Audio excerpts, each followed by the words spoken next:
I want to welcome all our viewers to our latest episode of Cops and Convicts. I'm your host, Sheppard. Do me a favor and subscribe to the channel, hit that thumbs up button. And we have a special guest today, Jason Smith. We're going to get into his story, his life story. He can tell us what he's done, what he hasn't done. And I'm interested in learning all about you today, brother. I want to welcome you. Sean. Thanks, Sean. I appreciate you having me, man. Yeah, man. So let's start at the beginning with you. Where are you from originally? Born and raised in Milwaukee. Milwaukee, Wisconsin. Milwaukee, Wisconsin, Bruce City on the north side. So, but I'm a rescue. You know, my parents adopted me. So they were told they couldn't have children, and as soon as they adopted me, 363 days later, they had my sister. So it was my sister and I. And I didn't find out till I was like 12 that I was adopted. And but yeah, so it's a beautiful thing. You know, I love him to death. My father just passed. March 22nd. That's right. Yeah, but it's a beautiful thing to be there. They allowed me to be by his side, so that was wonderful, you know. Yeah. So when you found out at age 12, what was going through your mind at that point? At that point, my mother said, hey, you know, if you want to meet your real parents, I'd like to, you know. And I remember being outside with my buddy Ken Hearn, and my sister was in the room, and my buddy Ken was like, yo, what are you going to do, you know? Like, you meet your parents, you know? I said, I'm going to whoop both their asses. Really? You know? Yeah, I said, I'm going to beat their asses. And my sister heard that. She went to my mom and said, Jason's going to beat up his real parents, you know? Oh, she dimed you out. Yeah. And so then my mother came and grabbed me, pulled me away and said, hey, you ain't going to meet them. And that was it right there. So let me ask you this, man. It sounded like you were angry, very angry. So between the time that you were a very young child and 12 years old, tell me what took place in your life between your youth, your youth, and being 12 and being that angry, finding out that your parents your real parents didn't want you for whatever reason. Yeah, I was, my parents were, you know, my father's 100%, you know, Cherokee from Oklahoma, Shawnee. My mother's 100% Polish. And your adopted parents? Yeah. Okay. And they beautifully met in Milwaukee at a USO dance. My father was in the Army for Vietnam, you know. My mother and her friend went to the dance, and my father and his buddy Rudy were best friends, and they met both of them, and, you know, each of them married each other, right. You know. And so my father stayed in Milwaukee, and it was just a very in-your-face kind of, you know, raising, to be honest with you. It was a melting pot.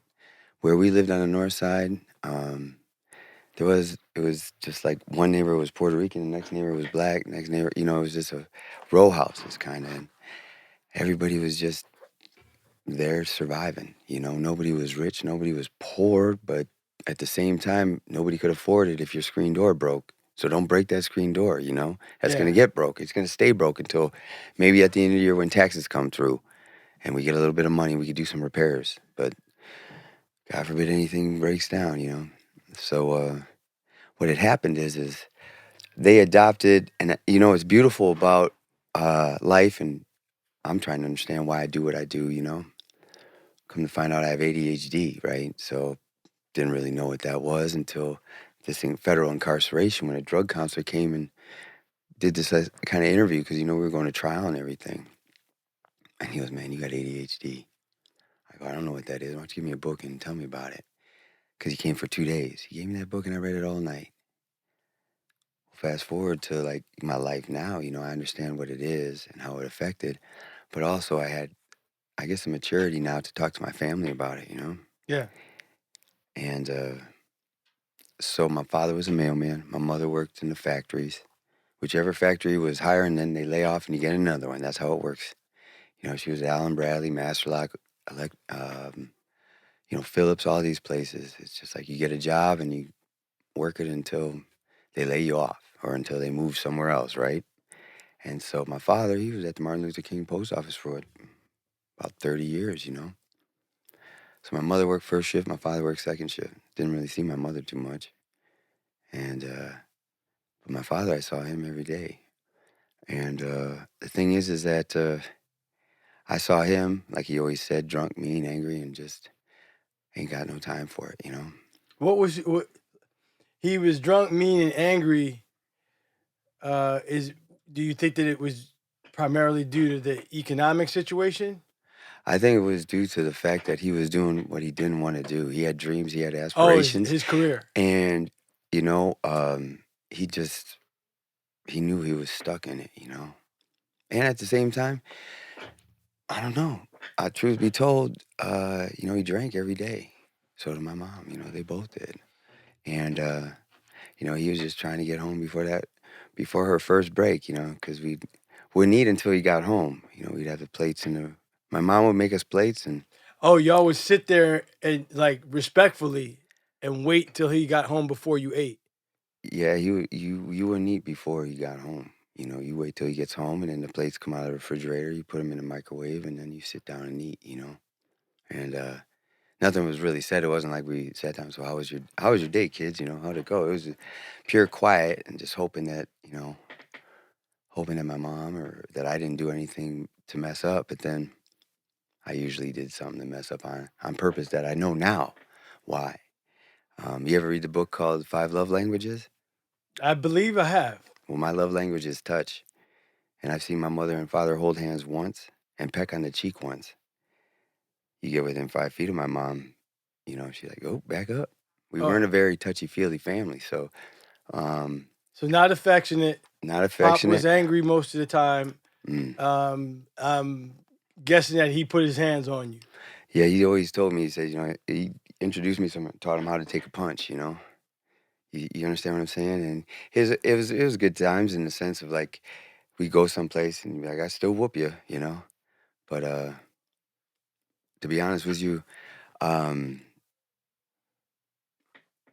now that I've had time to like think about what I did and understand my love language and understand ADHD and all this, they didn't understand it at that time. You know what I'm saying? They actually put me on tranquilizers because I wouldn't sit still. You know what I found out? I found out they freaking tied me to my desk in first grade because I wouldn't sit still, you know? And I didn't know all these things until you start talking about it, right?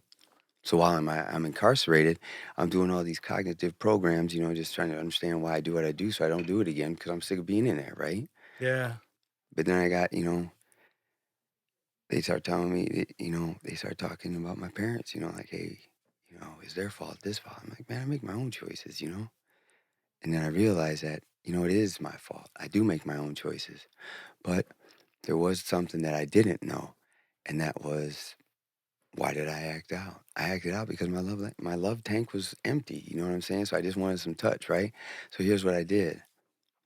It was crazy. My father told me this story because I had him come visit me one time, you know, and I said, hey, Dad, let me ask you something. I need your perspective of me because, because quite frankly, my perspective of me at 4 years old was a little blonde haired, skinny kid just trying not to mess up and just scared to even walk through the house and just trying my hardest to not do anything wrong, but at the same time, not bug you. But at the same time, I want to be around you because you're my dad and I want to, you know, I want to be, you know, get involved with you, man. And, So I said, I thought I was a scared little boy, you know, man. I understand the Native American ways. You don't look at somebody in the eyes. You don't, you know, there's things like that that I understood through the course of just ear hustling, you know, going, you know, just being around. And so I knew I had like these protocols to adhere to, but that nobody ever told me about. But so what happened is I said, I don't understand it, Dad, but, you know, you tell me what's up, you know? And when were you having this conversation with This him? was How old like were I you? was 36 when I got out, so I was 29. I was 29. So you had this conversation with him for the first time when you were 29 years Yeah, old. So you asked him what his perception was of you. yeah. Like, What did he say? and he goes, "Well, let me tell you about let me tell you about 2 days of your life that I can remember clearly." He goes, "We just moved in the 70th Street house, so I must have been like 3.5, 4 years old, something like that." Because we just moved in that 70th Street house, you know, with my father, especially in the Midwest, there's a lot of bowling leagues, and every 2 weeks you get paid, and the mailman would go play cards. you know, and he'd go play cards. And I don't, he said, your mother didn't like how good I did that day. Because you'd have to be home by Sunday morning for that one breakfast and that one meal that the four of us ate together, you know? Because he had that one day off. Mailman work 6 days a week, but then he also would work at another job on Sunday at night. So we'd have breakfast. And he goes, man, your mom, she wasn't happy with me, and I wasn't giving her any quarter, any inch. And he goes, I wasn't having it. And my mom is usually the last one to the table. She makes sure everything's all set, and it's her kitchen. You're just walking through it. Don't stop. She could take care of you. And, she'd get everything set up, and we would, try to wait to eat. And she'd be like, no, eat, And so we would. And I remember what my father says, she sat down and she said to me, "Do you gotta chew so fucking loud?" And I remember I looked at her, he said I looked at her, and you know what? That's when the first time my father, I think, he said he ever chin checked me. And then bam. So who asked your mother if she had to chew so fucking loud? You asked that question? No, my mother sat down. Remember, she said, hey, you guys eat. Who asked her that question? My mother asked me that question. Oh. She turned to me and she goes, you gotta chew so fucking loud. And what was your response to her? I just looked at her and like, what? I was like that, And then my father just, bam, quick little chin check, knocked me off my seat, and I got up. Because you looked at her? No, it was like, just let me cook here. I'll tell you what happened. So I got back up. He said, you didn't get knocked out. It was a nice little chin check, rung your bell, sat back down. My father turned to me and goes, smackers get smacked in this household. And, I always wondered why I hated the sound of people chewing with their mouth open, I mean, this was at 29. I finally understand why I hate the sound of that when somebody's smacking, when they're eating, right? But now check this out. He goes, now after all that happened right there, here comes Monday.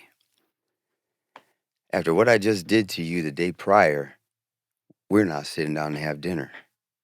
And he goes, I can tell you this right now. I was drunker, madder, meaner, and more tired than I ever was that day. We sit down at the table.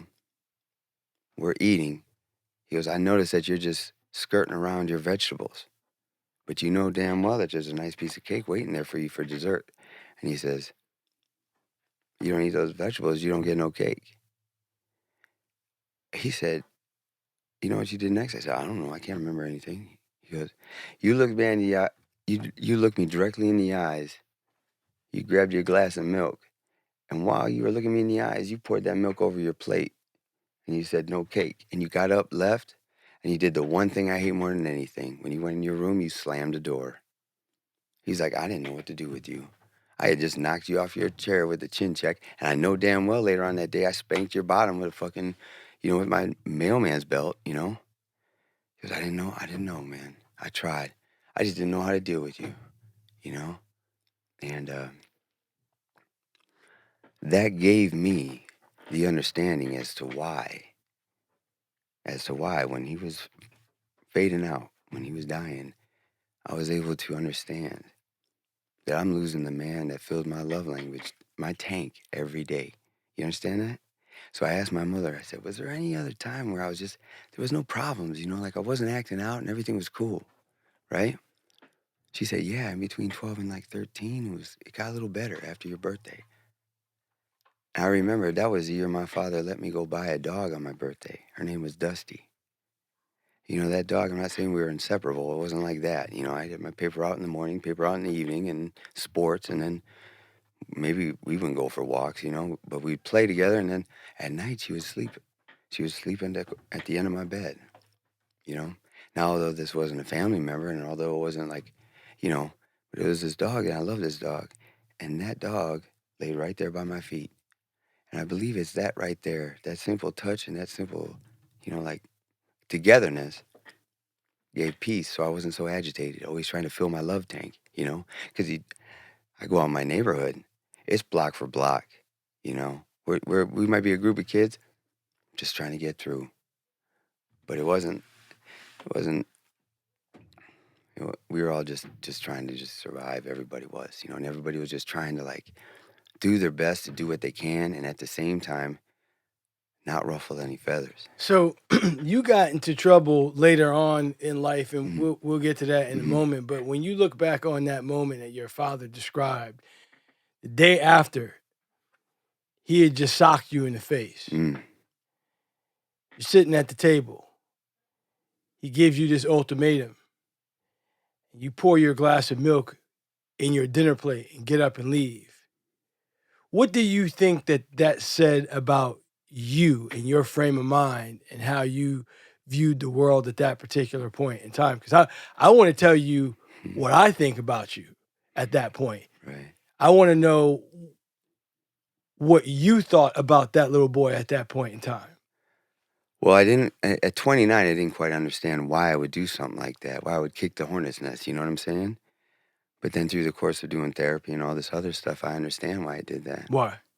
Because I knew that the only way I was going to get any touch or any kind of loving is to do something like that, and then he might come in and spank me up a little bit, spank me, and that do was whatever. that was touch. Any that touch. was any touch, you know? I know it's unhealthy, I know it's irrational, and I know it's not cool, but I can only rationalize why I would do things like that is because of that. That was the only way I was going to get it, you know? And therefore, I acted out. But at the same time, you know, yeah, that's my only reasoning behind it. Let me tell you. Bring it, Sean. At that point, there was no fear in you. You didn't fear getting beat. You didn't fear getting a spanking. You didn't fear he might have punched you again, and you weren't even thinking of it like that. That wasn't a deterrent for you. And I look back on my own childhood. The reason why I didn't get in any trouble is because I feared what my mother would do to me when I got home. I didn't want to get beat. You know, I got beat plenty, but didn't want to get beat, right? You were not afraid of your father or your mother. And for me, if you're not afraid of what happens to you when you get home, that's like a dangerous cocktail to go out into the world. You feel me?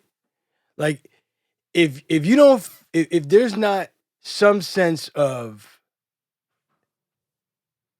consequences that you don't want to experience at home, like there's nobody outside of your house that's going to spank you, right?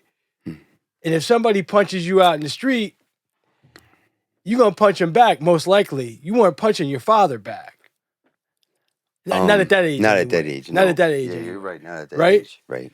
So the way I look at it psychologically, I think that set the stage for you to step out into the world and not really be concerned about consequences. Like, because for most of us, the worst thing that could happen to you is something physically negative happening to you. Like, most people don't want to fight. They don't want to get hit in the face. They're afraid to get hit in the face. You step out the house, you're not really afraid. No, I was afraid of being grounded, to be honest with you. I mean, I was like, do your thing, let's go. Because then I could just go outside after that. A lot of times my friends would be waiting outside. You gotta get his whooping. He fucked up at school today, you know. And then boom, I jam outside. Let's go. You get your beating, but then you can go on about your business. Yeah, but if you ground me, it's like, man. Especially with ADHD, that you didn't know about. No. Yeah, that's it. That's interesting. Do you understand? Can you understand why I'm saying that to you? Yeah. Because my mother's beating was my deterrent. Right? Yeah. Nobody really could do anything to me outside that I fear. I didn't want to be butt naked with a leather belt or a switch tearing up my legs and my butt. You know what I'm saying? And there was no telling when it was going to end. So I conducted myself outside the house to make sure I did whatever I could to not experience that inside the house. Your situation is like completely opposite. you know, you took your lumps. It didn't seem, it's not like you were asking for it, but it seemed like it was so standard for you. Like, let's get this out the way. Mm. I'm being touched. Little do I know that that's what I need, whether it's pleasant touch or unpleasant touch. And I got grounded all the time too. Mm-hmm. So I get beat and grounded. Oh. Same with you though. Yeah. But after I got a beating, I wasn't allowed to go outside. Well, after I got a beating, a lot of times my father would be exhausted. He'd pass out, you know. What about your sister? Did she get beat? Not when I was around.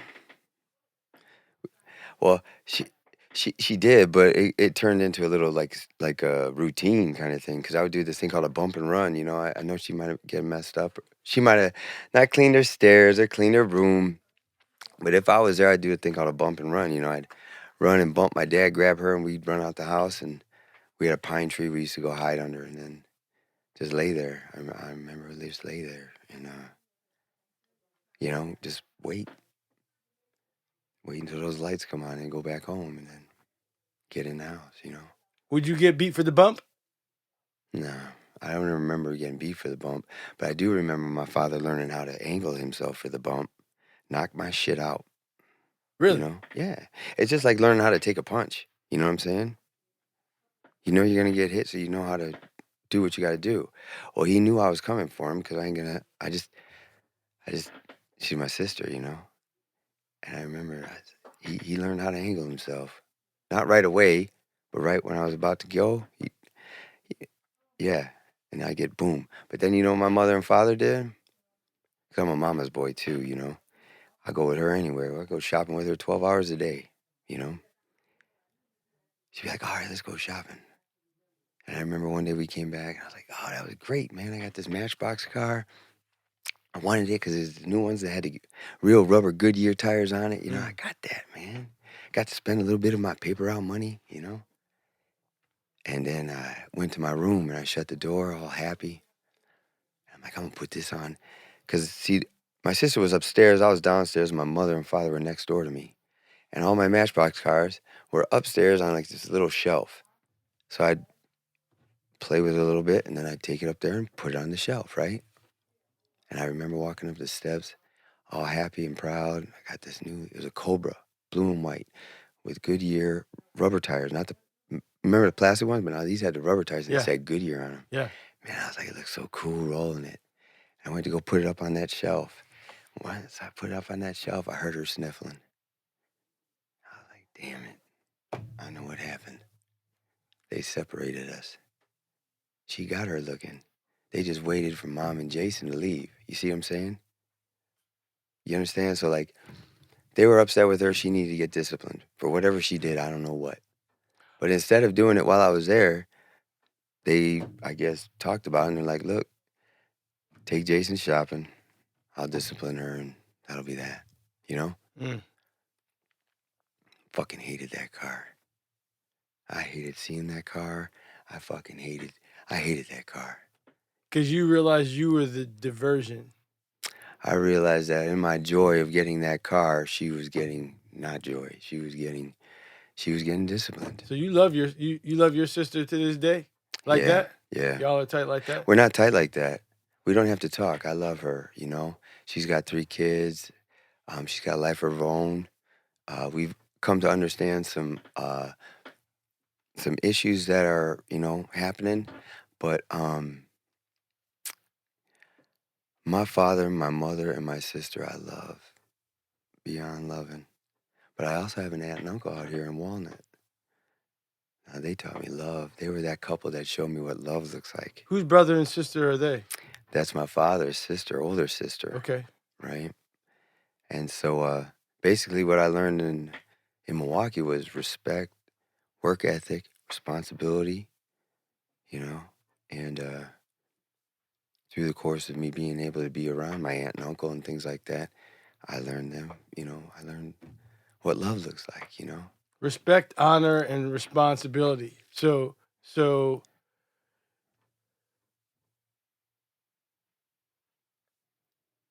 what about your childhood led you to join the military? Oh, well, that was simple. You know, How old were you? I just graduated. So you just graduated from high school, and you went straight into what? And a Marine Corps. So you went straight to the Marine Corps. Yeah. What made you do that? 2 factors. The first, I grew up on the north side. If you know where I grew up, you go to school and you showing up, you're getting a B. Just showing up. Just showing up. And that's even if the teacher shows up, you know? And to be honest with you, I was into getting the hell out of there, you know? Okay. You get it? I don't love Milwaukee. You know, I don't love the Midwest, period. I'm gonna keep it real with you, all right? And I just wanted to get out of there. So I thought, good grades, play sports, do all that stuff. And I got admitted into this private school. You know, it's in the city, but it's private. I tried to get in public school, but I'm white. You understand? And the public schools that I wanted to go to were outside of the city, you know? And we would have had to pay. But if I had any mix of any other, I could have gotten in, because a lot of those schools needed to bring that diversity into their schools, you know? And man, there was this one school I really wanted to go to. Why'd you want to go there? I know this isn't academically correct, but just say it. They had a really good baseball program, and that's my reflex sport, and that's what I wanted to play, you know? Daryl Strawberry, you know, all those cats, man.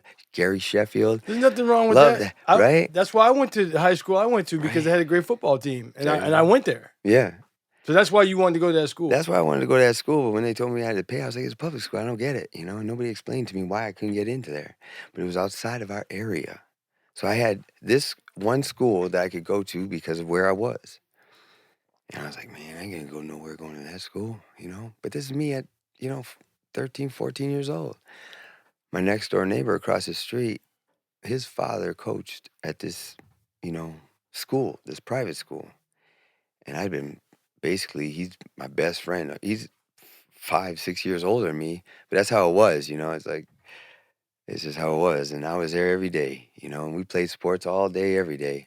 And his dad, he really, he had them look at me, and he got my grades, I guess, were okay to get in. I got in, but I knew how much that school was. So then when it came to seeing how much college was, I was like, man, I can't afford that. Because back then, it's pretty interesting, because you could work 3 jobs and still work 20 hours. The max you could work if you're under 18 was 20 hours, right? Yeah. But you could have 3 jobs. So I'm working at J. Riggins, Red Lobster, and the American Lung Cancer, trying to, telemarket for donations. And I was thought to myself, well, college is that much, and I'm working this much, and I don't only make this much. And nobody helped you try to apply for grants or anything like that? It wasn't like that then. I didn't even understand how that all works. My family. You're not supposed to. There was supposed to be some adult at your school. Yeah. You didn't have that. I wasn't one of those kids that they really took an interest to, like, oh, he's worthy of that. In all actuality, when I did tell my teacher I was going to the Marines, she goes, oh, that's good for you. That's going to be good for you, And I was like, okay, yeah, okay, it's going to be good for me, Did you have any behavioral problems in school? I don't know about that. With your ADHD, I'm just saying, I'm just trying to figure out why she would say something like that to you. I think because of the discipline of there's always something going on, I couldn't rationalize. I didn't know how to answer to that, I guess if I was there now, I would say, why is it going to be good for me?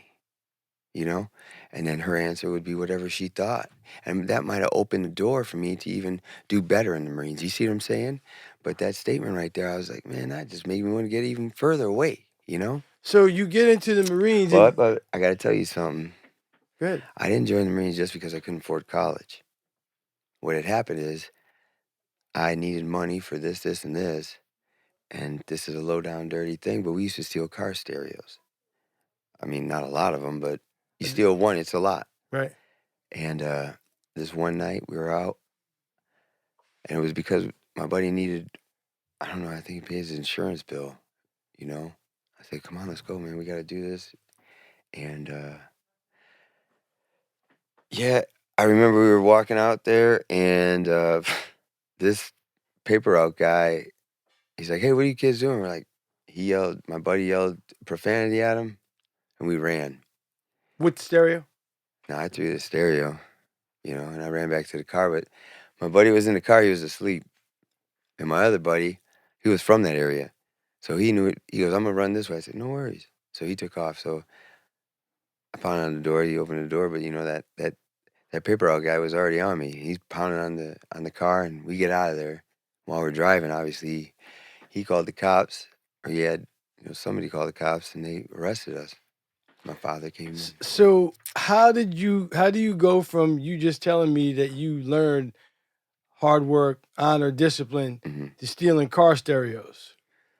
How did we go from that to this? Well, I guess because I started, instead of being into sports and stuff, I just started getting into what my neighborhood was doing and what other people were doing. Because I was no longer, I'll tell you what, in high school, I didn't fit in.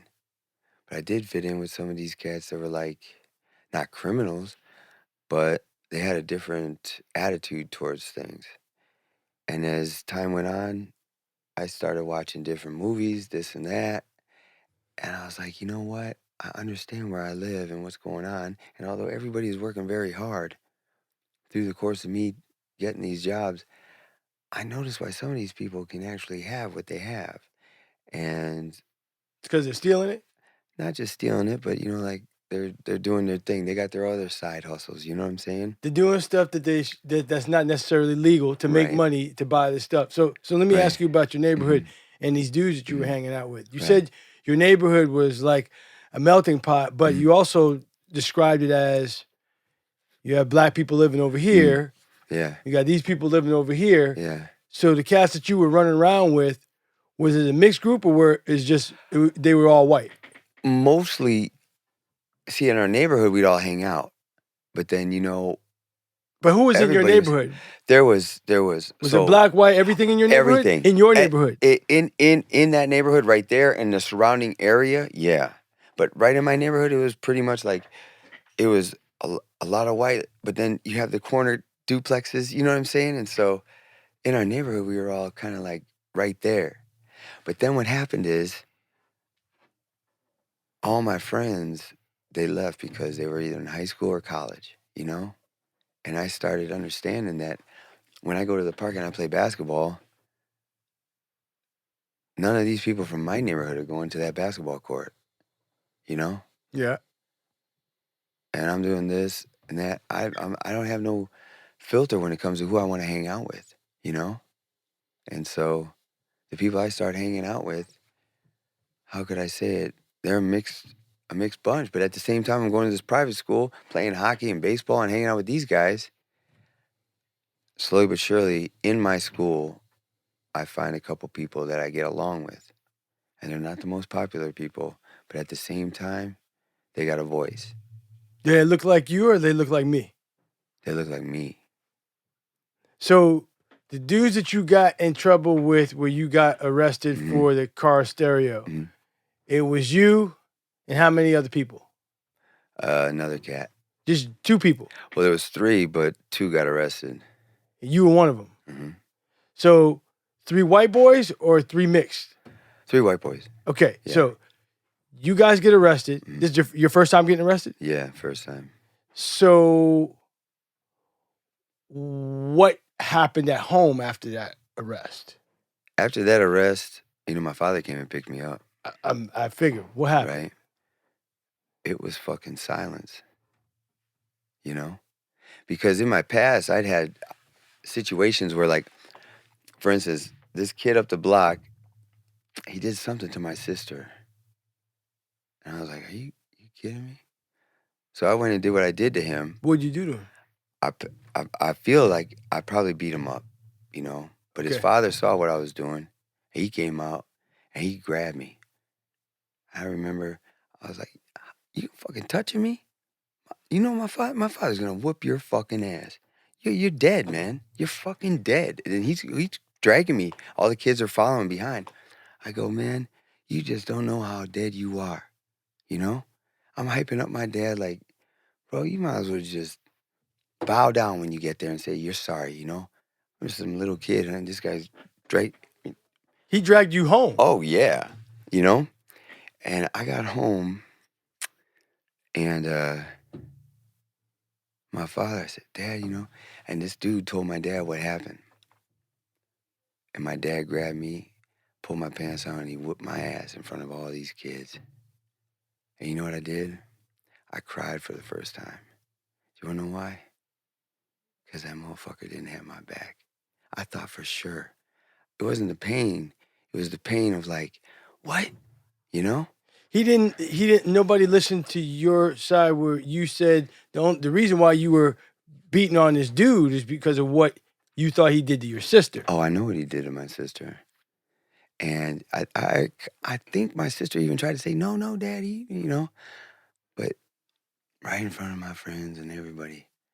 And I was like, it's no big deal. He's done stuff like that, but broke my heart. I remember I cried because of that.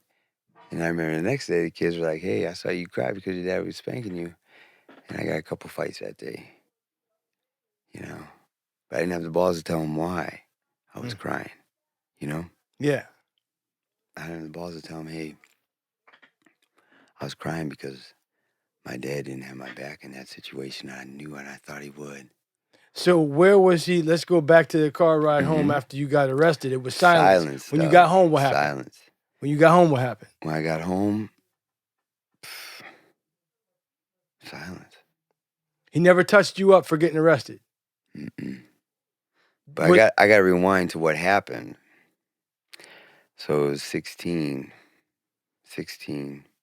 and remember how you said ADHD, you got to have a lot of things going on? So this is how I did my homework. I'd have the Brewers game on, I'd have rock and roll or hip-hop or whatever new album came out that I could afford, and I'd have that playing. And then I'll be doing my homework on my bed, right? These three things would be happening, and that's just normal. That's how I did it, right? I don't know what happened, but I remember maybe I was taking too long, you know? Like I was taking too long doing this work, listening to this song, watching the game, and I just remember I finished up whatever I was doing, and I was like, I had these big headphones, you know, take them off. I'm like, oh, damn it, you know? I thought I heard, it was past the time he normally would come home. You know what I'm saying? Because my mother has her first break. He tries to be home before that first break. She calls, you know? Time slipped that day. Time slipped. Maybe, I don't know. Maybe, you know, Doc Gooden was pitching and I got lost in it. You know what I'm saying? Yeah. I just remember being like, no. And I heard it. What had happened is that my mom had told my sister time and time again, clean those stairs. My dad came home, those stairs weren't clean. And I remember, damn it, I could hear it. I opened the door and I ran up those steps as fast as I could. I ran those steps up there. I got there and there he was. She's balled up and he's just kicking her, you know. Kicking your sister. Yeah. And I remember I just grabbed him from behind and just suplexed him down on the ground, and we were kind of face to face, and I just put my arm around his neck and just started choking him.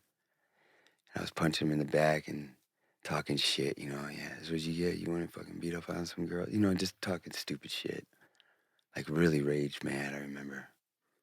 And then I remember him and he said, Jason, you're killing me. But he didn't say that in like a, if I say that, he'll let me go. He said that like, Jason, you're killing me, like you're killing me. He begged. And that's when I stopped. And I stopped and I remember I let it go. And then I remember the feeling of his hand on my wrist that was underneath his chin. And I said, shit. It wasn't thank you, wrist, or thank you for that. It was a kind of, whoop, and bam, by the throat, he's got me, and I'm on my back, and he's, pounding. And, and then he walked away. Was that before you got arrested or after? That was before. So you got arrested. Nothing happened from you getting After arrested. that night, nothing really happened again. Between you and your pop? After the night you got arrested? No. After the night that happened with my sister. There was no more physical confrontation between the two of you? I can't recall anymore. So you get arrested, the silence. After you got arrested, you go into the service? Yeah, because it was like one of those things where it's like, you pay this fine. How we know you're not going to do this again? Well, my best friend, he joined the Marines. I don't really... You didn't have a record from it, though? No. What happened was I was 17. So I graduated and I joined the Marines. And they were like, well, he's joining the Marines. I don't know how much more we're going to discipline him if he goes in the Marines. And the judge was like, did he pay the fine? He's like, yeah, they paid the fine. He paid restitution, everything.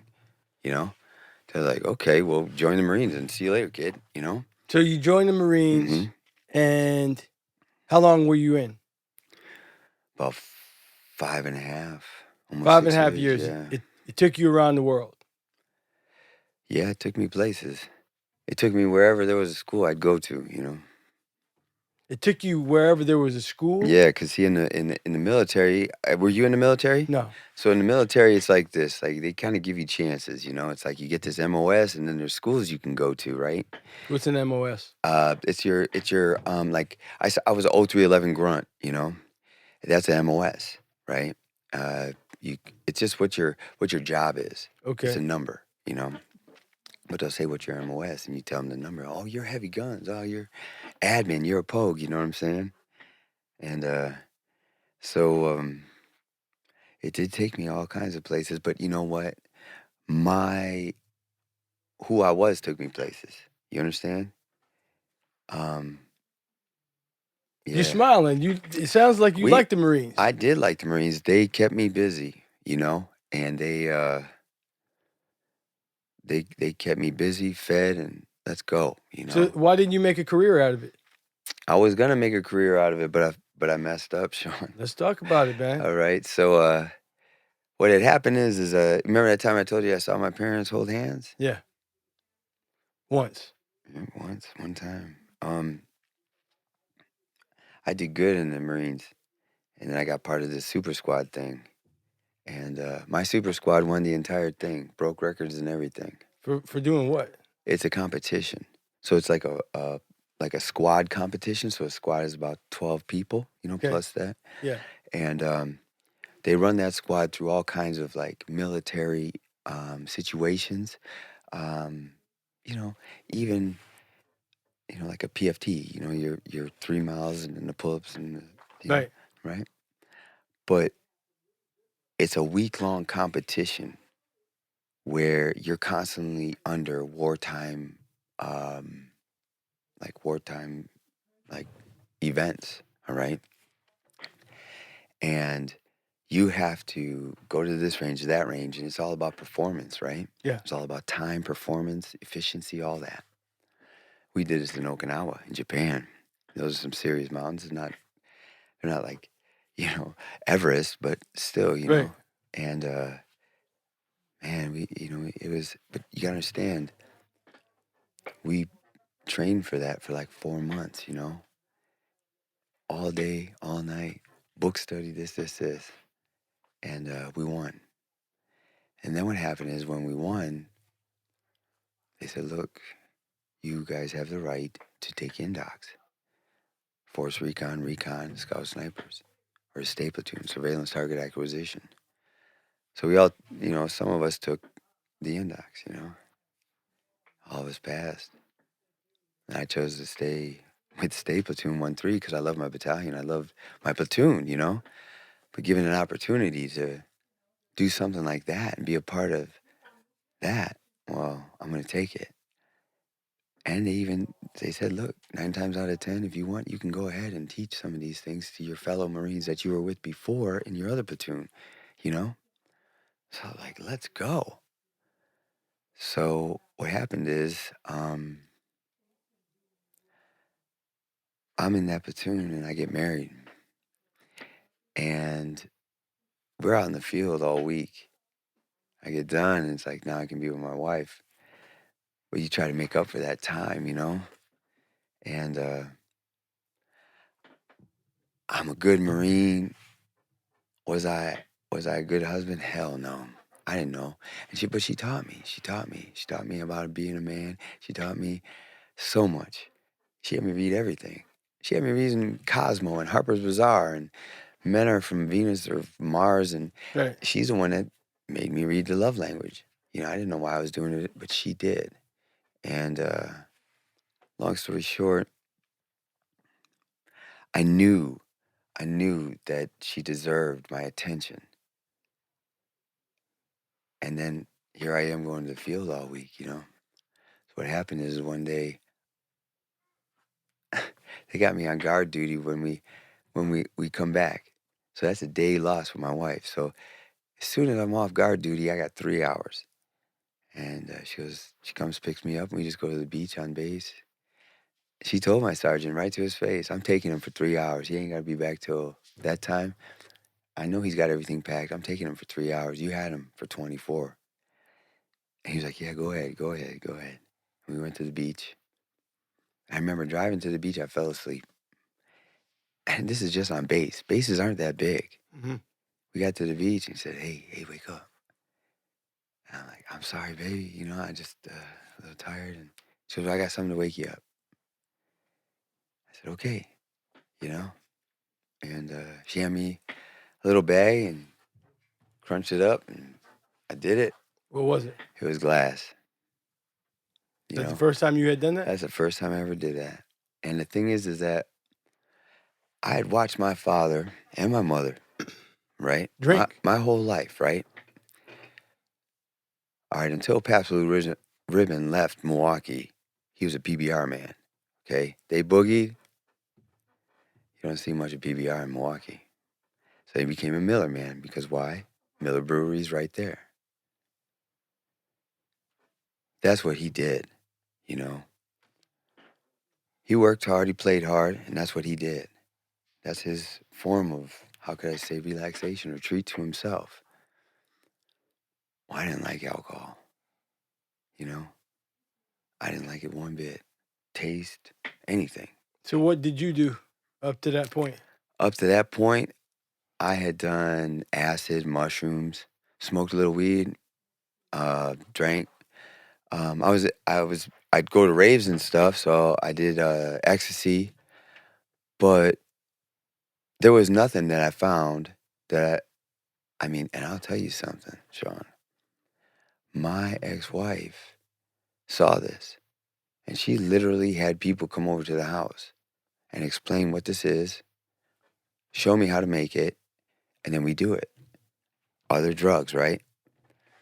And I'm like, nah, it's not for me, you know? So I'm like, kind of didn't have nothing to like, I didn't have, like after work, guys would crack a beer and be like, oh, that's so great, you know? I'm like, that's not great to me. Right. Where's my treat? I'm not treating myself to anything, you know? I'm thinking, oh, I can have this soda, but I've had soda all my life. Where's my grown-up stuff, you know? And as soon as I did that, it wasn't right away. And you know, it didn't even, it just, I guess I did it, but I still fell asleep on her, you know?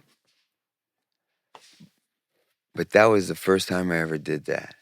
And then through the course of being in that platoon, we did so much. I started doing that so I wouldn't fall asleep on the weekends when I'd be with my wife. So you got drug tested? Yeah. And you tested positive? Not at first. You know, like, because we're a small platoon, you know, they just throw the box on the table, you know. But then we got a new staff sergeant. He was a drill instructor. He come from the drill field, so he was by the book. But back then you had like things that you could do, you know, like there's ways to mess up the test, and we didn't get tested that much. Why? Because we're always in the field. They'd leave us alone, you know? And you knew when we were going to get tested. Like, always a big inspection. You're going to get tested. So what happened is I had done pretty good for myself in the Marines. You know, I had one slip up where it wasn't even that. It was my ex-wife had a child, and this child with her ex-fiance, he pretty much fell asleep and the child fell and hurt her head. So then she was at work and CPS said, well, you guys are negligible parents, and took the child away.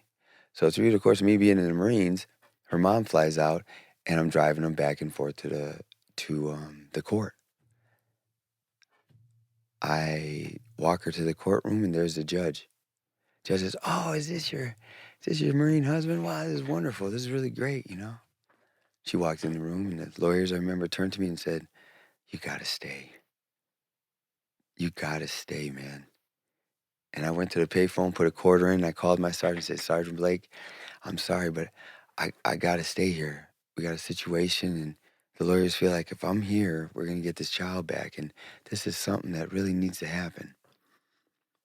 It was Nielsen, Tim Nielsen. He was my buddy from the super squad. And yeah, he said, well, I'll tell them, but I don't know what I can say. I'm not the platoon sergeant. I said, I know, but I gotta go. So you're AWOL. Yeah. I didn't know I was AWOL until I called my sergeant on Friday. I mean, this was like Wednesday. So Wednesday, Thursday, and then Friday, right? I call him, I'm like, Sergeant, guess what? I call him, we won. We got Chloe back. We're going home right now. The lawyers are going to come home. He goes, on Monday, I need you to come in here. And you need to report in here. Because you've been reported as AWOL. I said, I don't know how that happened. I talked to Nielsen. Nobody ever called me. I thought everything was good, you know? And no, it wasn't. So,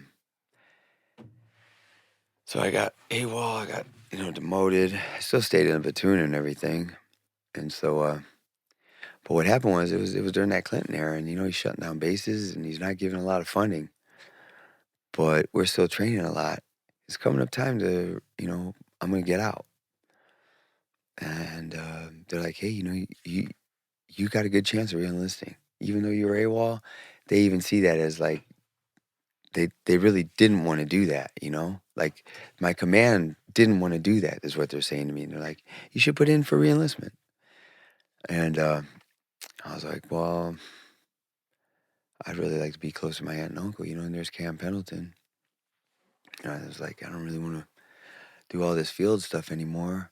And I'd been doing a lot of teaching on the weekends to my platoon, my old platoon, the grunt platoon, because what I'd learned in like call for fire, or like, even things is like camouflage, like coloring, all that stuff.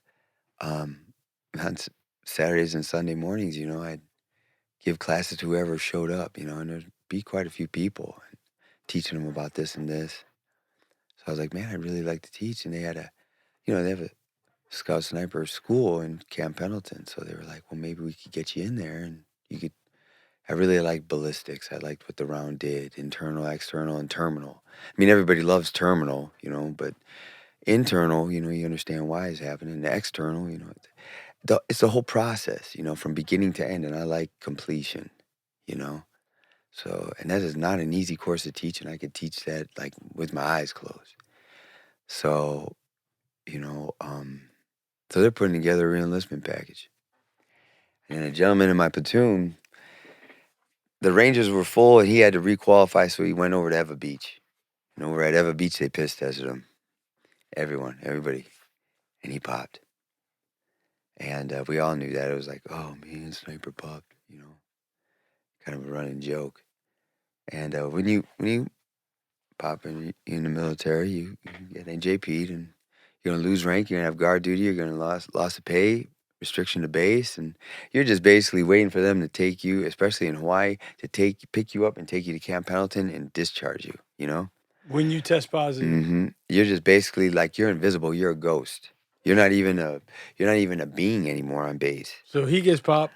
Mm-hmm. And then what happens to you? Then what happens is he comes back to base and they give him little things like guard duty, motor T-watch, because, there ain't no keys.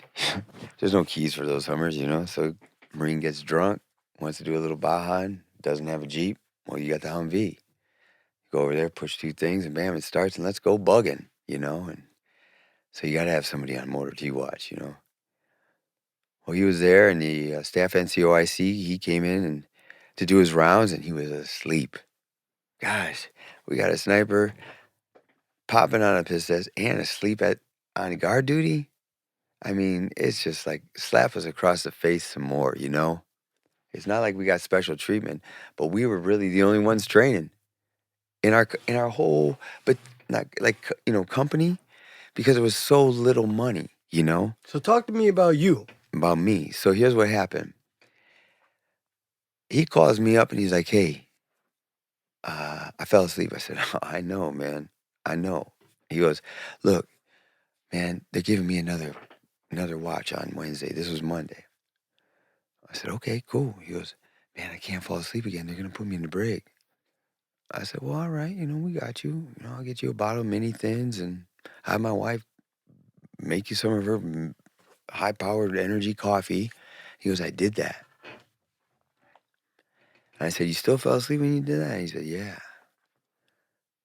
I said, "Well, I think I know what you're getting at, but I don't know. I only know in the club." See, what I'd done is I'd also partnered up and, mentored and interned with this production company, and they did after hours and raves and club events, and I knew what he was getting at. I knew what he wanted. But I said, in the club, I can point you in the direction of who to go to. Outside of it, I don't know these people. And he goes, "Well, how about," and I go, her husband or her fiance just got arrested for that. I can't go to her like that. And so he hung up.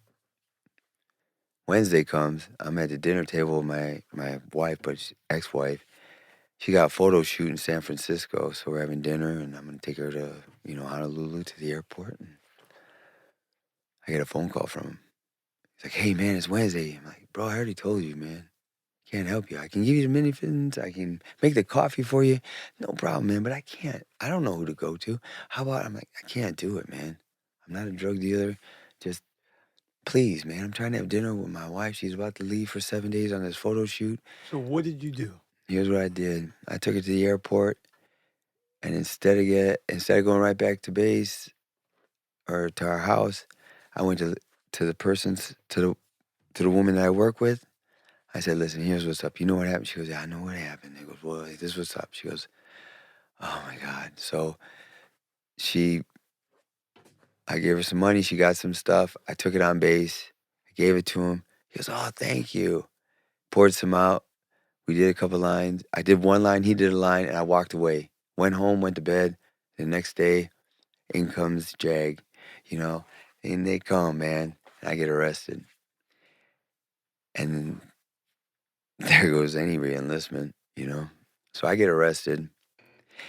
Is this the second time in your life you've been arrested? Yeah. I get arrested with 8 other people. All of us are friends. And what had happened is at Eva Beach, in his urine wasn't just like marijuana, it wasn't just cocaine, it was everything. It was like the buffet of drugs. Mm-hmm. And the thing is that during that era, they're shutting down bases, They don't have money for training. So guys are just cleaning rifles they haven't shot in 3 months, They're clean. They can't get no cleaner. You can't do any more PT, and you've done 2 PTs. They just had, people weren't doing anything, Right. So what happened is they knew that the next day, all they're going to be doing is cleaning a rifle that's already clean. So they could go out that night. Yeah, they might have to PT at 5 and then PT again at 3, but they're used to it already. You know what I'm saying? It's like a routine. Yeah. So they're going out, And in Hawaii, your weekend could start Monday and end Monday, the following Monday, if you want it to end. So what happened is it was pretty wild. And they said, "Look, we have a problem on this base, and you have all this, you're going to help us. Otherwise, you're going to break because you're not a casual user." So he set you up. 9 of us. Your boy set you up. Mm-hmm. And there was like all of us, we all knew each other. So you get arrested. Mm-hmm. And are you dishonorably discharged? So, that's interesting because I thought I was. And then I've been trying to like understand, what happened and work with the VA and all that stuff. And I had this like intern lawyer. He looked at it, because you have a veterans rep. Yeah. And he's like, you got a bad conduct discharge other than honorable. But not dishonorable. But not dishonorable. And I said, no, it's on my DD 214 says dishonorable. And so he goes, no, I have the paperwork right here. And as a matter of fact, your lawyer took your case to the federal and had them claim that you got a bad conduct discharge, not a dishonorable, because of the service that I'd done, the good I'd done. They say, well, what you did in the military was incredible. You do not deserve or rate a dishonorable discharge. So I'm in the process right now of getting that discharge rectified. Right now, as we speak. Yeah, as we speak. So it wasn't on your DD 214. It says dishonorable. It does, but he had paperwork that said his paperwork trumped your DD 214. That paperwork is the court paperwork that was supposed to, that dictated what discharge I got. Not only at that court, but also at the appellate court. And yet, your DD 214 says dishonorable. Yeah. All right. So, at that point in your life, you are dishonorably discharged. Yeah. Right? Yeah. What happens between that point to the point where you're a member of the Hells Angels? I'm not a member of the Hells Angels. I thought you were. Mm-mm. I'm not a member of the Hells Angels. Kenny told me that you had spent time with them. Spent time? How could I say this? Not the Hells Angels. Who? One percenters. That's all I can say with that, Okay, so. Right? But not on a level. We're talking on a level of, not on a, I was never patched and never will be patched, In terms of one percenters, or are we still talking about Hells Angels? We could talk about anything. I can't do that. I can't do that. If I'm not trying to be a criminal anymore, I just can't do that. Right. You understand? So explain to our viewers what a one percenter is. Well, there's motorcycle clubs that are riding around together and doing their thing and going to work and this and that. And then there's the one percenters. And those are the ones that they do what they want to do, And that's all I can say about that. It is not my right to talk about them because I am not. You're not one of them. I'm not one of them. Never have been. Never have been. But so when you got dishonorably discharged, were you, how soon after that occurrence did you find yourself spending time with any gang? Well, when I got out, I went straight to MATC, Milwaukee Area Technical College, and I signed up for the drug and alcohol counseling course. Okay. Because they said, you got 18 months to use your GI Bill. I said, well, that's good. I'm going to use it. I showed them my DD 214 because I had dishonorable discharge. I couldn't use my GI Bill. It was null and void, even though I paid for it, right? Right. So I was like, well, man, I can't afford that. So I started working again. And about 6 months later, I realized I didn't have any friends because I didn't drink and I smoked, Newport 100s in a hard box. But, in Milwaukee, if you ain't drinking, you're weird as shit. Right. Okay. So, but it was Christmas and my buddy, a dear friend of mine, he was a PMI instructor on one of the ranges I liked the most in Hawaii. He lived in Eau Claire, Wisconsin. And he came in, flew into Milwaukee, said, hey, can you give me a ride up to Eau Claire? I'm surprised he got discharged. But because it was Christmas, they discharged him early. They wanted to get him home before Christmas. He didn't tell his family. So I picked him up at the airport, drove him up, and went up there. And, man, his family was, like, so cool with me. And then he's so cool. And I mean, he smoked weed and drank and everything. I didn't care. I wasn't doing that, I was like just stoked to have a friend. And I met a girl up there, and so I moved up there. And I remember, I remember the day he bought it wasn't a new Denali, but it was a Denali. And I knew I had a vehicle that was trustworthy, and I was DJing at the time. And he's like, "Let me drive you to your gig." So it was me and my girlfriend. 3/4 of the way there, his vehicle breaks down, and I'm like, "Oh my God!" And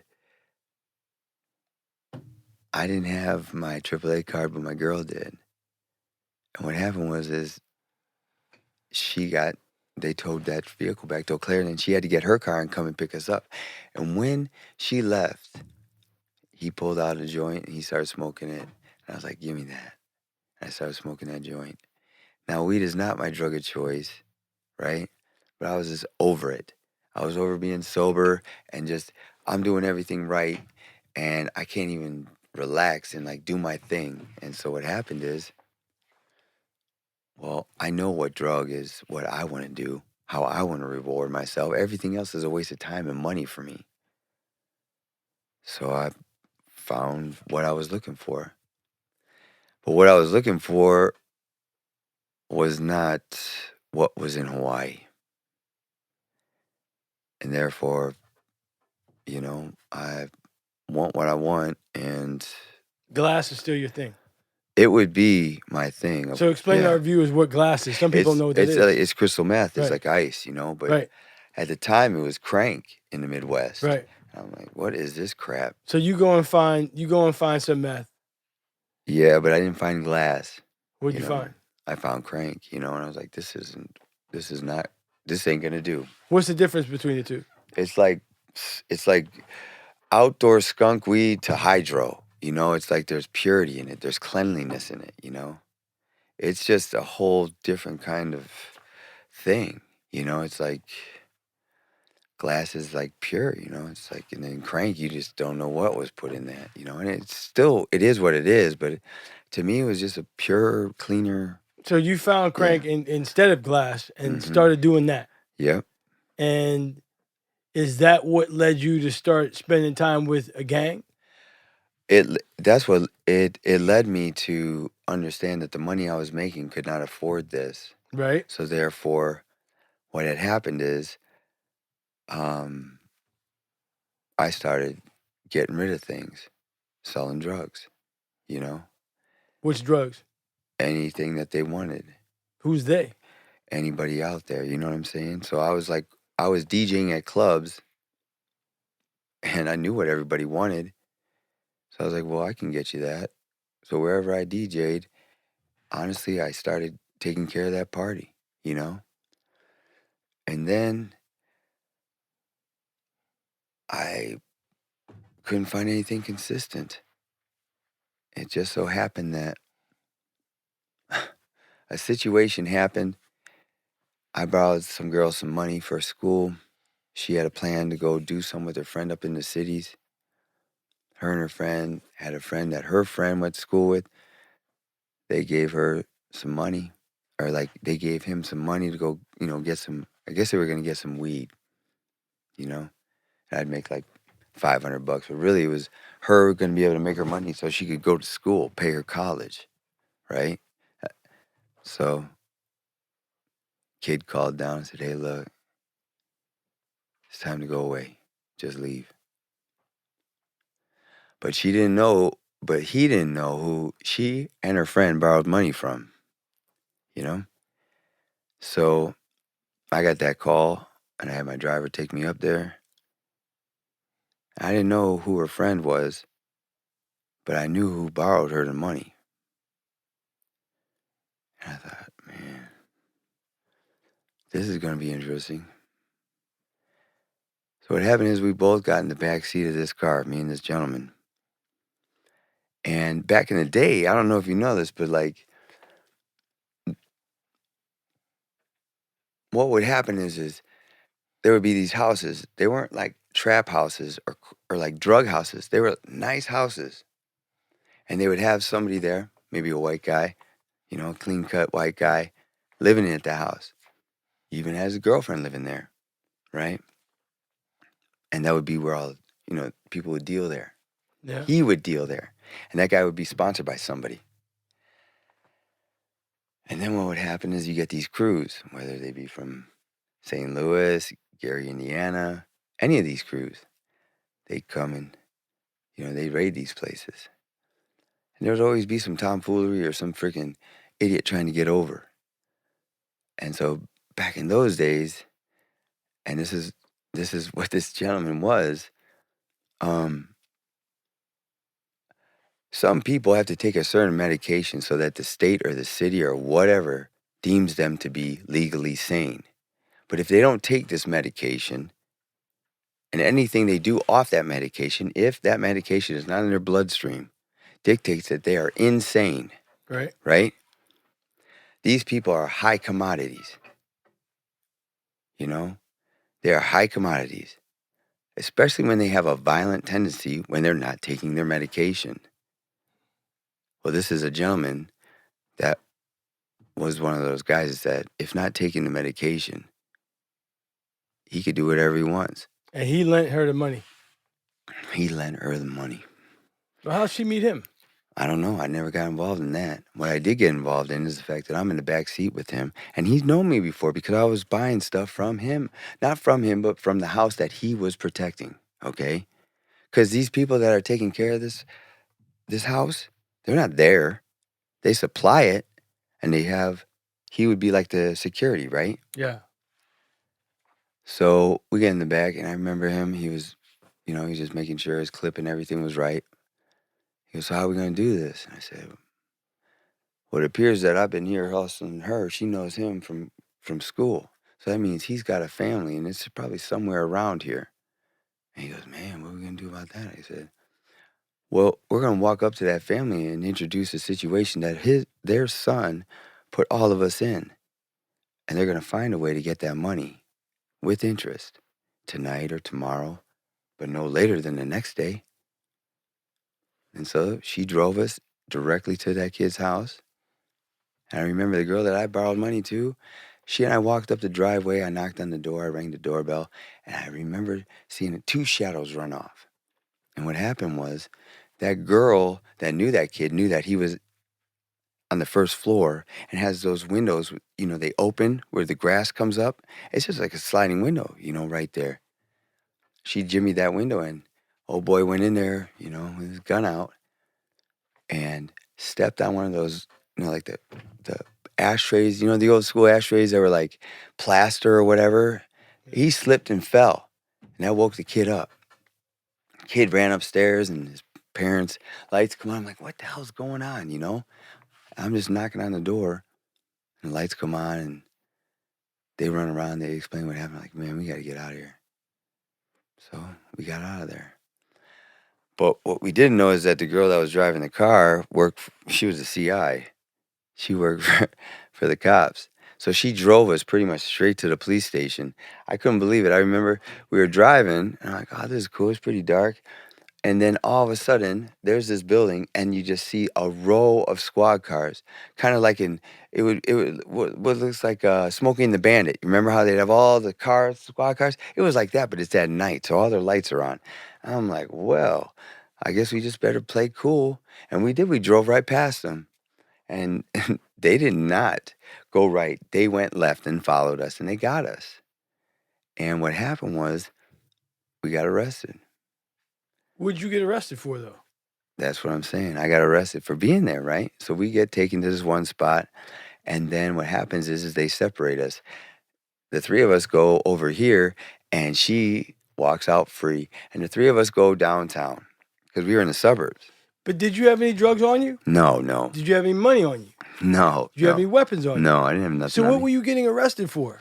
So I got arrested, right? For whatever happened there. You know what I'm saying? For my involvement, for being there in that car, right?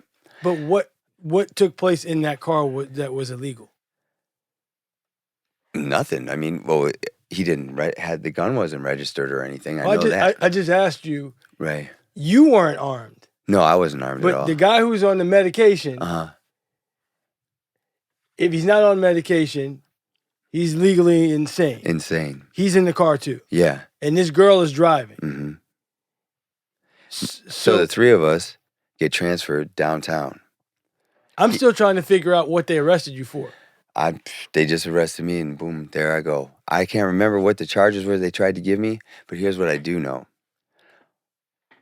When we got downtown, they put us together, and then they questioned me. They questioned everybody, right? While I was there, they were like, hey, what happened? You know, I'm like, I knocked on a door. What do you mean, what happened? You know, and they kept asking me, what happened? I said, apparently I'm getting arrested for ringing the doorbell, you know? Well, what's up with this and this? I'm like, no, I rang a doorbell, you know? But what I didn't know is that the gentleman that was there that didn't take his medication, he was in the cell next to it, standing on his sink, listening to the vent as to everything that was being said. You understand? So he heard everything that I said, two of which I basically just got like thrown out of there because they got so fucking mad at me because I just kept saying, I don't know what you're talking about. I rang a doorbell and I got freaking arrested. You know, you see what I'm saying? I upset them so much just basically explaining to them what didn't happen or what could have happened. They knew I knew everything, but I told them nothing. And what happened then is all of a sudden I found myself kicked out in the middle of the street. No charges, nothing. Okay? But what happens is that he and that girl do get charged. Charged with what? Well, he pointed a gun at the kid, you know, and she, like, basically took him there. You know what I'm saying? So what happens is they get charged and they need to get bailed out. And everybody turns their back on them. And I'm like, well, that ain't right. So I do an extra hustle, and we're doing everything we can. We bail them out. We get them lawyers and everything. And it's at that point, a gentleman comes back into town that's been away for a very long time. It happens to be that guy's best friend, childhood best friend. That guy came back with a plan, with everything that's needed for them to take over. But the problem is that now he's been bailed out. He's at house arrest. He can't leave the house. Take over what? The drug situation? Take over the drug situation, live a great life, all that, you know? And so what happened was I happened to be there when he got there. And he goes, man, I'm sorry, bro. I can't. I'm on house arrest. I can't leave. And he goes, man, I've waited all these years to come back and do this. And this is the situation. He goes, well, tell me what happened. He told him. And the guy looks at me, he goes, well,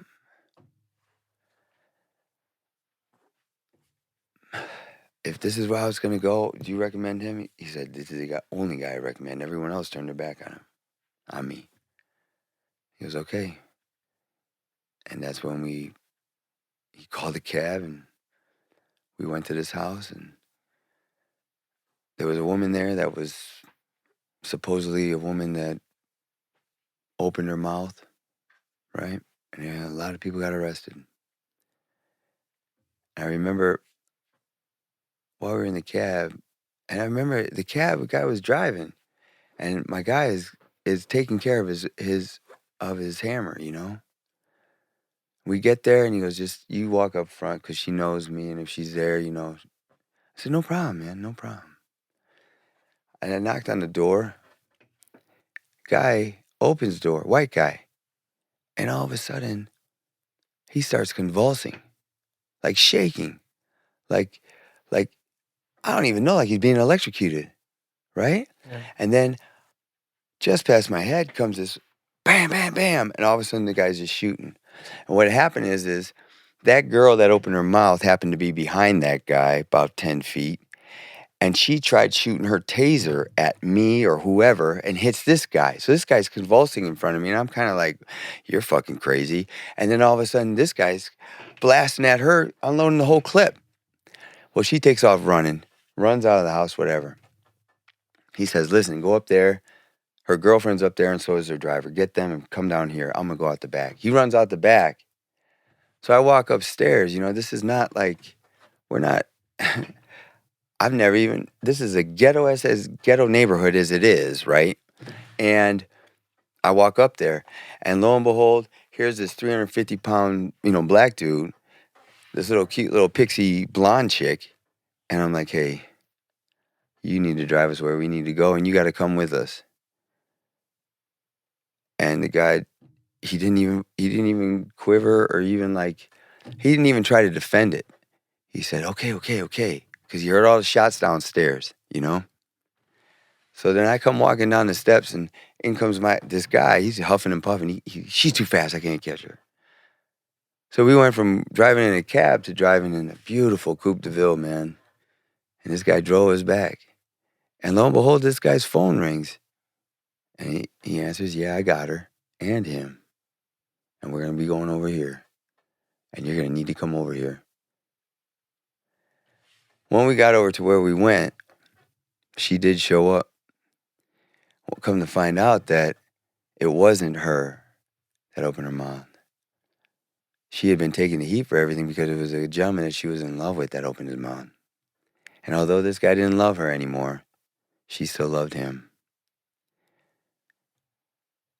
So that opened the door to other things. Okay? Because who this gentleman was that I was with at that time was away because he kept his mouth shut for somebody else. And because that somebody else was released, he could then come back. Yeah. So that's when I started working. And that's when an envelope, or let's say a folder, was opened on me by others, seeing what I did in my life. The skills I had based off of what I did in my life, right? And that's when I started working. So you started working, and I'm going to ask you, what some of your job responsibilities were as you were working, but was there a formal name for this group of people that you were working for? There was, but that's never going to come out of my mouth. You know what I'm saying? That can't come out of my mouth. I can just tell you that I work for somebody, And at the time, you want to know about jobs? I'll tell you my very first job. You know what it was? At the time, you could get on a plane and you could have bags of money on you and you could just fly. So you were transporting money. That was my very first job. I flew into Phoenix and I stayed in Scottsdale. So you want to know something funny about that job? I knew that I was taking money, a lot of money, more money I'd ever seen in I didn't even understand it. But I'm white, and on a plane I go, and boom, here we are. What's that mean for you, being white? That nobody was gonna bother you? Yeah, that's basically how it was explained to me, and I said nobody's gonna bother me because they're not gonna bother me. I was in love with this woman, and let me tell you something. I knew I was gonna have kids with this woman. Okay, I knew I was gonna marry this woman. We were gonna have kids, but I knew that I wasn't gonna be like my family, where I didn't have money and I was working all the time and never there. So I took it upon myself to get a business lawyer and start working, creating businesses. And you know what's interesting? You just explained some data in the state of California. There's a Racial Identity Profiling Act in the state of California, and it outlines traffic stops in the state of California. And this traffic stop information is collected by members of law enforcement. They pull you over, right? They indicate what race they think you are. And depending on how the traffic stop goes, they may search your car, they may not, right? So they compile all this data. And the data from the state of California, the government says that if you are perceived as being Middle Eastern or Asian, you are the least likely to get pulled over in the state of California. If you are black, you are most likely to get pulled over in the state of California. And if you're brown, Latino, whatever, that's right below being black. But if you're white, you are not most likely to get pulled over, but you are most likely to have something illegal on you when you do get pulled over. And what your boss or whoever explained to you, saying that you're white, they're not going to bother you. And that explains that data from the state of California. But this was, 1999 or 98. Right. Yeah. But it's still consistent. It's still whatever that was to this date. If you're white in this state anyway, I can't speak for the whole country. You're not going to get pulled over. Chances are you're not going to get pulled over. And if you are engaged in criminal activity, like your boss, he knew that. He knew that. He wasn't going to send me to carry this money. Right? Right. And I'm pointing that out to you because I find it fascinating that you all have to have a certain amount of intelligence to do the things that you're doing illegally. And you've got to have either you're not getting this report from the government. You already know this data based on your experience. And I find that fascinating, that level of intelligence when it comes to the color of your skin. He said, we'll send you to do it. You'll be fine. And you were fine most of the time, right? All the time. All of the time. Nobody suspected you of anything. No, I never got messed with. I mean, I got messed with, but it was like I said, I'll tell you what happened. So the night before leaving, it's radio silence. My girl knew what was up. Until I come home, you ain't gonna hear from me. I remember I hugged her, and we had a husky, Maya. When I hugged her, she howled, I've never been one to kind of be like, oh man, there's a sign there, But I remember getting into Phoenix and being like, I can't mess this up. And I remember that howl. And I thought, what is she warning me about? So I checked in. I was at the Marriott Suite, Scottsdale, Arizona. Real nice. Checked in, showed them my ID. And I took out my other ID that was in my underwear. And I said, I'm gonna need another room. And they gave it to me, Paid cash too, I remember that. You can't do that no more. You gotta use credit cards and all that stuff now. And what I did is I went in the bathroom right away. And I took a card and I put it underneath the trash can. And then I took those bags and I put it in the room that was in a name that did not come off of a plane. Okay? And you know what? I remember, went up to my room, I laid down, I fell asleep. Door got kicked open. I got pulled out, got taken somewhere, and the room got searched, but nothing was found. Because all the stuff was in the other room. Yeah, the other stuff was in the other room. And what happened is, only thing I can remember is I was on my side, taped to a chair in what appeared to be another hotel room, I could only see out of my right eye, and I was left-handed, so I'm like, that's messed up. I was like, well, wait a minute. Ain't nobody in here. Nobody in here at all.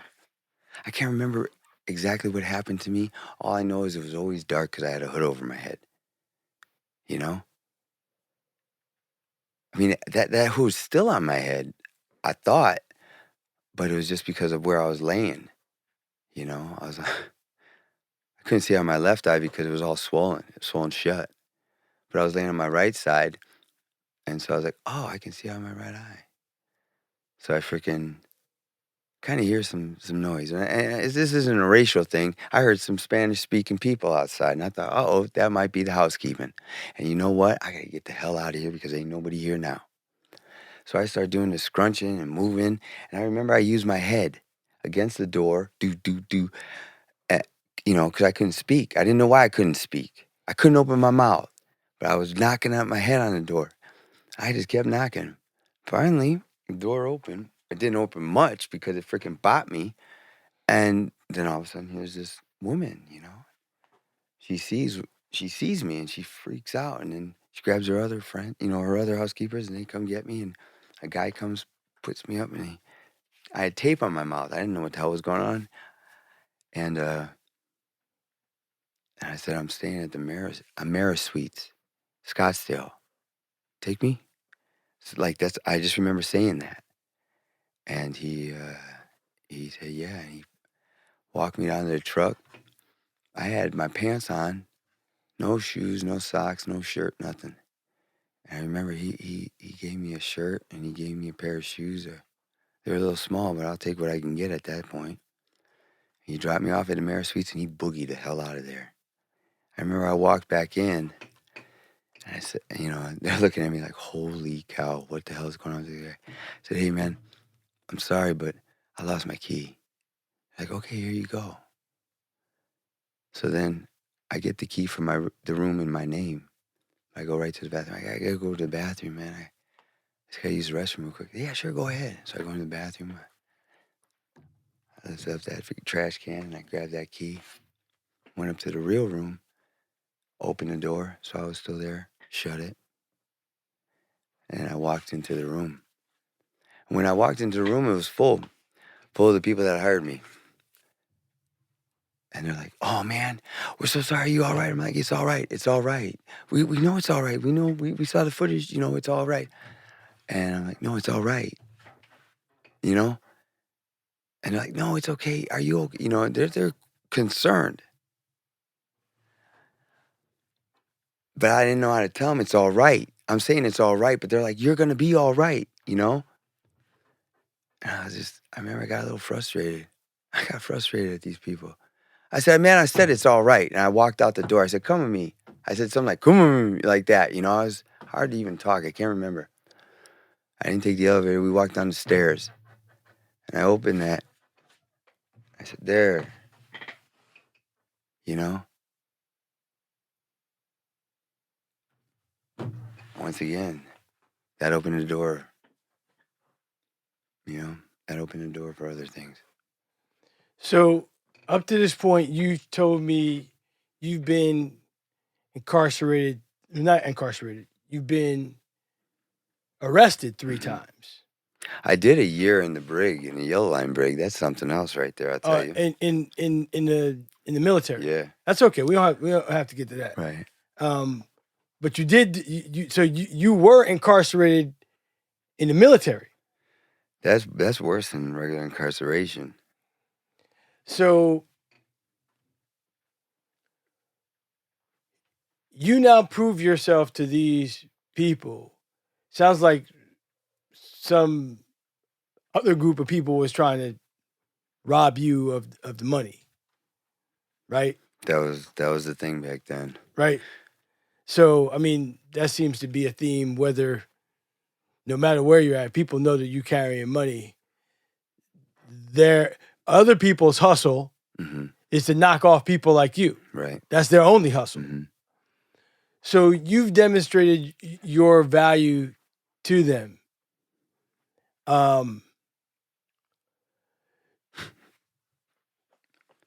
At what point do you get in? What is it that led up to you getting into serious trouble where you get locked up on a state level or federal level? Which was it? Well, you know, that's where I got to tell you, man. You know, this is Convicts and Cops, right? Or Cops and Convicts, right? Yeah. Look, I'm an inmate.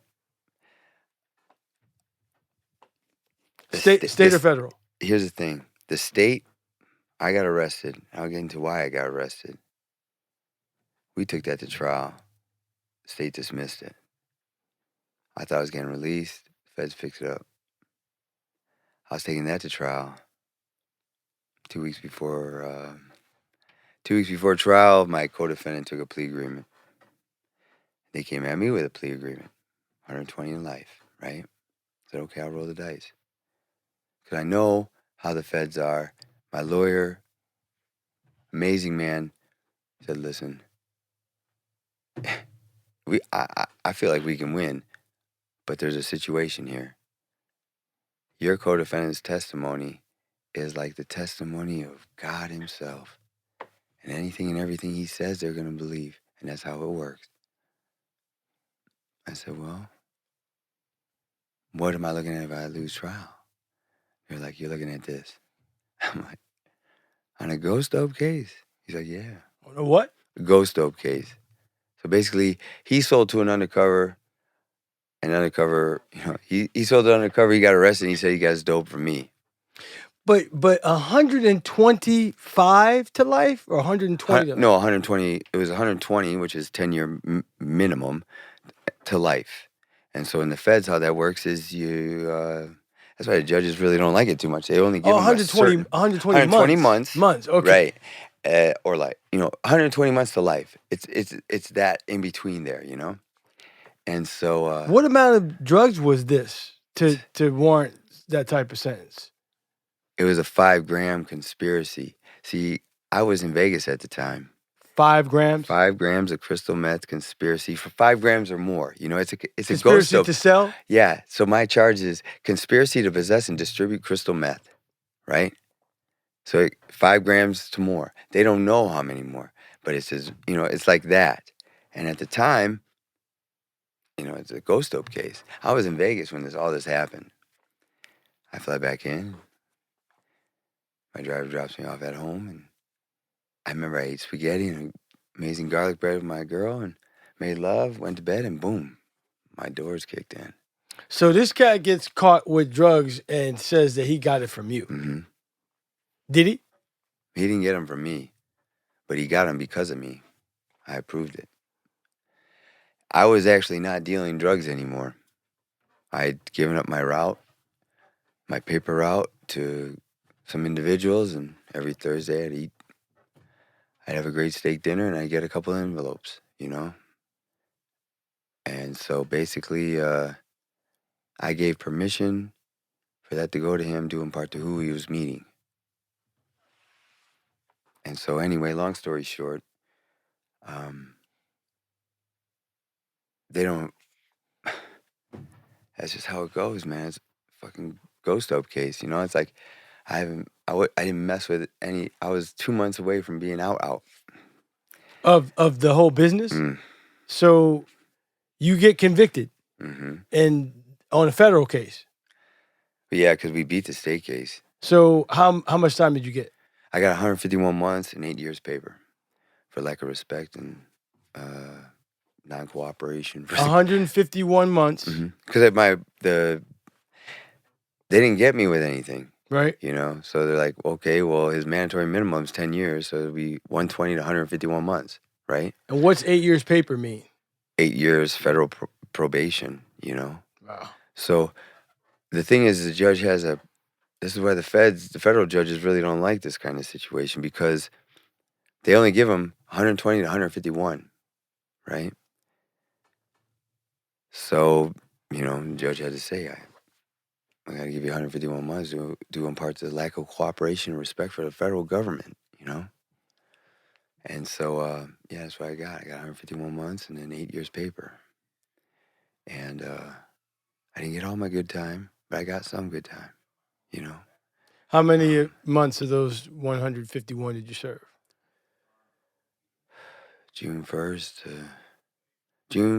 01 to June 11th, 2011. No, it was January. No, I had to do halfway house. So yeah, it was December 2000 going into 12 that I got out. And then I had to do the halfway house. So you got locked up in 2001 and got out in 2012. Yeah, well, I was at halfway house in 2012, which is like 6 months, So it's not like being locked up. You just got rules. You just got to follow the rules, So when I'm curious to know, and I know you said you can't, you don't want to say who you were working for or with. And I'm just going based on what I've seen in the movies. So since you were dealing with drugs, I'm guessing that it really wasn't traditional like Italian mafia related. Here's the situation. The two entities, when this individual was gone for those years, worked amicably, Amicably, right? yeah. Because getting anything anywhere where I was, right, is a mission. It's a quest. And if you can perfect that, then that's even better than dealing drugs, right? Yeah. Well, who went away, let's say, was the greatest marketer and salesman on the planet? Well, what did they have already? They had a pipeline. So they were no longer getting rid of, they were just stockpiling, but they also helped somebody else get, and that person or that entity got rid of. Well, when he came back, it's time to do what he does best. And that ruffled some people's feathers, right? Situations happen where things almost got ugly. Well, me, I'm about security. And I know I like my crystal meth. And I know there's a market for it. So I said, hey guys, I got a proposition for all of you. How about this? My paper route extends all of these states. You give me what's there, not give me, I pay for it. It goes there. These people don't care. They're not going to argue. And they'll continue, working with you. They're like, well, what are we going to do? And I took a little bag of glass and I said, that right there is where it's at. And I sold my drug of choice to them so that I could go and ensure that I have the best possible stuff for myself. You understand? And that's how that all came about. So this whole time would you say you were addicted to it? I'm going to say, yes, I was addicted to it, but I was addicted to the feeling, or not the feeling, but what it did for me. Now, this is incredible. I get arrested, and remember I told you that gentleman comes and does this psychological test on me? Yeah. 2 days, right? Yeah. He goes, I'm going to ask you these questions. It's like 4 or 5 hours, man. Yeah. And I say, can you give me a book on what you think's going on here? He goes, yeah, I'll give it to you. Next day he comes back, he goes, listen, you have ADHD with a high-risk disorder. That's what the tests say. So what does that mean? He goes, it's just, look, man, he's like, I can help you. What do you say? He said, I can prescribe you dexedrine, Ritalin, no problem. And I'm like, you gave me a book. I don't even really, I read a little bit of it. I don't understand it. Can you understand? He goes, I brought another book in here with you, and I'm going to give it to you when I leave. It's another book on ADHD, so I read it. I'm sitting here fighting for my life, going to trial for all this stuff, right? And I finally get in this book to what he was trying to give me. Ritalin and dexedrine, that's like synthetic crystal meth. So what had happened is during the trial, or during the course of what was going to be the trial, he testifies and says, look, for the amount of drugs that Mr. Smith was doing on a daily basis, he was just self-medicating himself. Because see, for me, when I do crystal meth, I'll take a couple puffs and then I'm good for 8 hours. You understand? Yeah. And I come back to it, take a couple puffs, because it doesn't do what it does to other people. What it does to me is it calms me down and it helps me just relax, because I have a problem with hyper focusing. Like if I was to write, like Kenny and I, we write movie treatments, right? If I don't set an alarm, I will write until the sun comes up. I've done that before. I get so engrossed into something that I just don't stop. And it's not like I just get hyper focused on it. So when I would do that, it would help me like just kind of calm down and be able to focus on not just one thing, but everything. So what happens is is, yes, I do it every day. I wake up, eat breakfast, it's like a normal routine. And I explain this to the guy. He doesn't tell me when I'm there in front of him. I hear it there in court about what I was doing, self-medicating myself. So fast forward, and that whole pullover thing you're talking about? Yeah.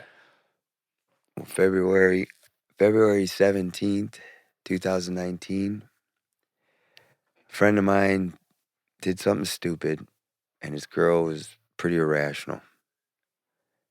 And I said, listen, I'm going to come get you.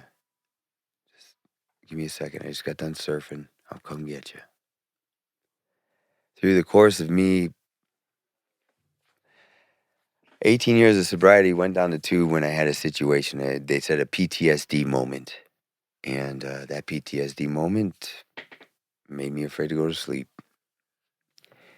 So I started using again. In 2019? 2018, June of 2018. Okay? And what happened is when I use... Oh, that was inside of your probation period. Yep. And the thing is that when I use, I understand it has to be there because it's going to be there. If I'm in, I'm all in. And I know no 9 to 5, even though I had good jobs, was going to be able to cover it. I couldn't. So I started doing, I do it again. Regularly. So what happens is I drive to go pick her up. And I get pulled over because one of my license plate lights is out.